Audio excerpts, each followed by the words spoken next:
The two abreast case was also interesting. Tony Patrick was or is, I shouldn't say was, he's a very aggressive rider. He's a racer. Every Tuesday night in Huntington, West Virginia, all the hardcore guys get together and they go out and they just, they race their butts off around, and they come over to Bridge and they race through southern Ohio and they race back. And on this particular night, Tony and another guy got dropped by the rest of the pack, and the pack is not forgiving, and so if you can't keep up, see you later. And so those guys were straggling in later, riding two abreast into a little town, and the sheriff didn't think that they should be doing that. And so the deputy who was on the side of the road said, "Get off the road." And Tony said, "I'm not getting off the road. I have as much right to be here as you do."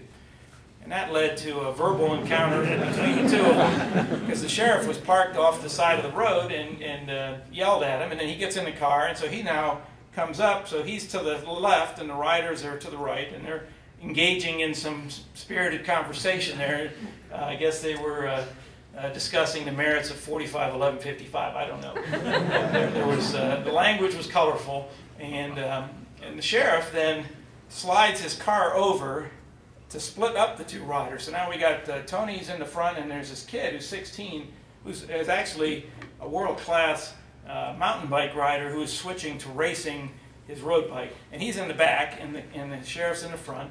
The sheriff slams the brakes on, and the kid bunny hops around the back of the sheriff's car. The sheriff opens the door, and the kid hops around that, and he and Tony go on. Now the sheriff is not happy.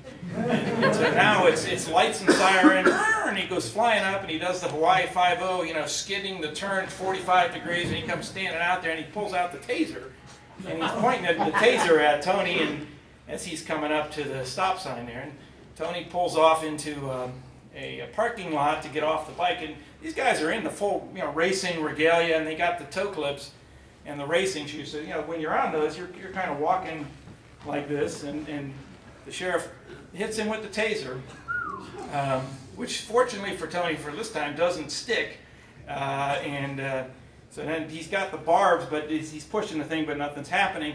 So he takes the barbs out and he's trying to stick him with the taser. And that's not working, and Tony gets the bike, and then the sheriff pulls out the baton and starts whacking him, and then Tony's fending him off with the bike, dancing around the parking lot.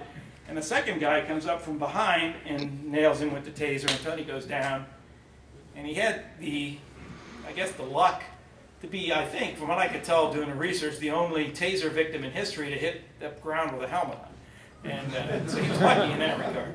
But he was arrested, charged with several felonies, and then taken off to jail, and had to bail himself out, and ended up spent $10,000 fighting the criminal case, which he won, and then I filed the excessive force case against the police department, which we ended up settling. But the point of all that, is that this in the criminal case, the judge dismissed the case, and he said, well, under Ohio law, it says two abreast, and you can ride two abreast, and that's what the law says. That's what it means. But the judge, again, Tony lucked out.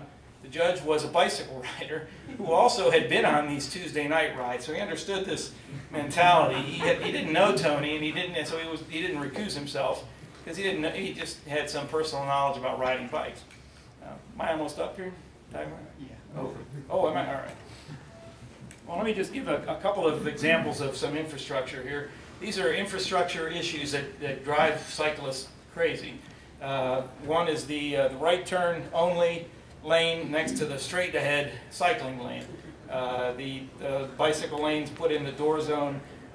The parking of vehicles in the bike lanes, the bikes now don't have a lane. The insertion of some sort of devices to guide everybody but bicyclists, out of the bike lane.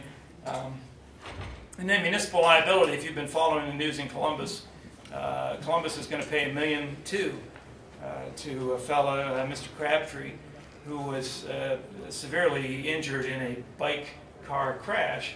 He sued the driver, settled with the driver, but then sued the city, claiming that the city had failed to keep the roads safe for bicyclists. And he lost, and he went to the Court of Appeals, and he won. And the court said, well, yeah, that makes sense. These are lawful users of the road. and they at least have the argument. He didn't say the court didn't say you win the case. The court says that you won the right to go to trial on that issue because they had done a lot of research, they'd gotten experts, they'd filed reports, and they had at least created an issue that the city had to think about, and the city was going to have to go to trial, and this guy was going to be wheeled in a wheelchair, and they were going to blackboard several $1 million of future medical expenses. So the Court of Appeals held that they were going to go to trial. The city evaluated that and said, you know, we don't really want to go to trial on this case. And so they, just in the last week or two, decided to accept the $1.2 million settlement, you know, which after fees and expenses, you know, you take a third of that off, and that doesn't cover a third of his future medical care in all likelihood. But it's still a big number, and it sends a big message to cities that bicycles are have to be accommodated when it comes to both the thoughts of building the roads and keeping them up. So I'm sorry I went over. That's okay. You want to take a quick question? Sure, you got a question? Yes, yes.